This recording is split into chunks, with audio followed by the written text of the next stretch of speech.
বাজারে সারি সারি সাজানো টাটকা শাকসবজি।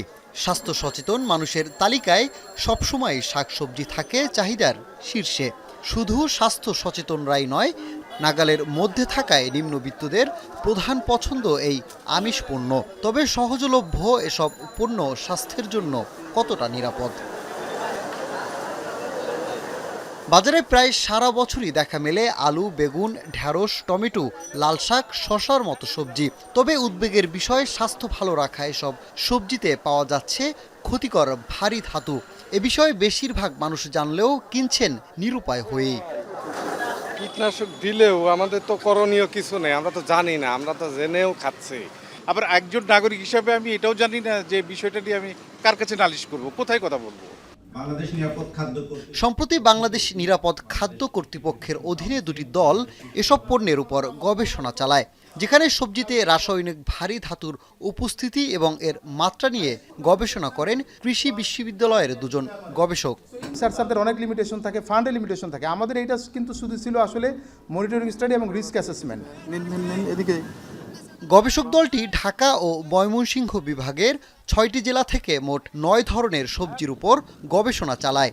গবেষণায় দেখা যায় এসব সবজিতে লেদ, ক্রোমিয়াম, ক্যাডমিয়াম সহ বেশ কয়েকটি ভারী ধাতুর উপস্থিতি পাওয়া গেছে। এর মধ্যে লাল শাকে সবচেয়ে বেশি কেডিএমের মতো হ্যাভি মেটাল পাওয়া যায়। ভারী ধাতু দ্বারা দূষিত সবচেয়ে বেশি সবজি পাওয়া গেছে নারায়ণগঞ্জে, আর আর্সেনিকযুক্ত সবজি বেশি পাওয়া গেছে শেরপুরে।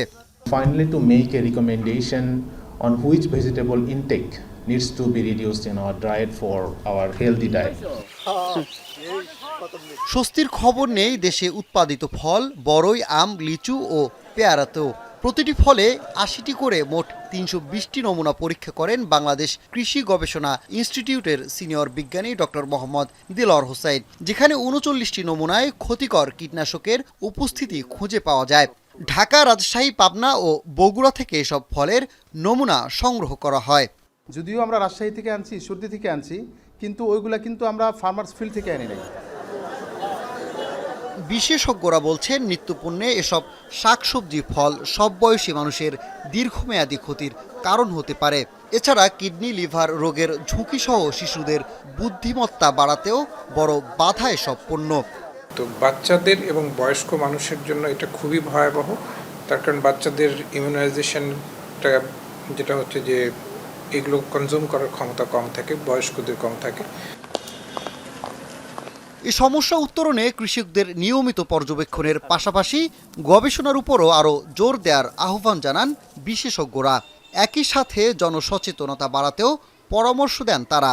আপনি ফসল উৎপাদন করবেন, সেখানে আপনার জমি মানে বাছাইকরণের পদ্ধতিও থাকে, ওখানে কীটনাশক বাছাইকরণের পদ্ধতি বলা থাকে, সেখানে প্রি হারভেস্ট ইন্টারভ্যালের কথা বলা থাকে, ওখানে সব কিছুই বলা থাকে।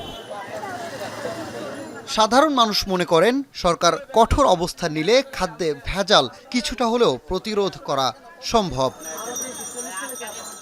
সানিম মৃধা, এখন, ঢাকা। সানবিট সব দিবে সামাল।